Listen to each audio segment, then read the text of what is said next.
اور رمضان کا مہینہ یہ وہ مہینہ ہے جس کے اندر اللہ رب العالمین نے قرآن مجید کو نازل کیا۔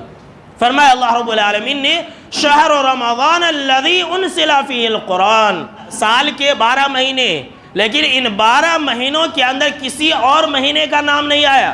نہ ہی محرم کا آیا، نہ ہی ذوالقعدہ کا آیا، نہ ہی ذی الحجہ کا آیا، جس مہینے کے اندر حج جیسی عظیم عبادت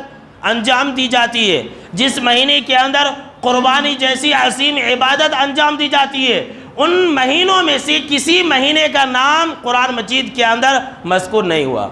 اگر مذکور ہوا تو نام کے ساتھ صرف اور صرف رمضان کا مہینہ لکھا ہوا ملے گا۔ سورہ بقرہ کے اندر اللہ رب العالمین نے فرمایا یہ وہ مہینہ ہے جس مہینے کے اندر اللہ رب العالمین نے قرآن مجید کو نازل کیا۔ ھدی للناس، لوگوں کے لیے ہدایت ہے یہ قرآن مجید، وبینات من الہدی والفرقان، اور حق اور باطل کے درمیان، ہدایت اور کفر کے درمیان، ضلالت کے درمیان میں یہ تمیز کرنے والی ہے کتاب۔ واضح نشانی ہے کہ انسان قرآن مجید کو پڑھے گا تو وہ انسان حق اور باطل کو پہچان لے گا۔ رمضان کا مہینہ یہ وہ مہینہ ہے کہ اللہ رب العالمین نے صرف قرآن ہی کو نازل نہیں کیا ہے،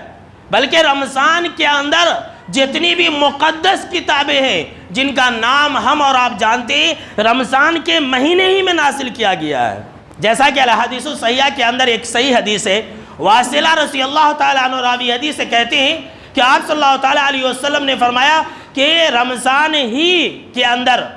صحیفہ ابراہیم کو نازل کیا گیا۔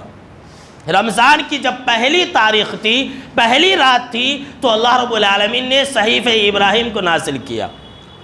جب رمضان کے 6 دن گزر گئے تھے تو اللہ رب العالمین نے تورات کو نازل کیا تھا۔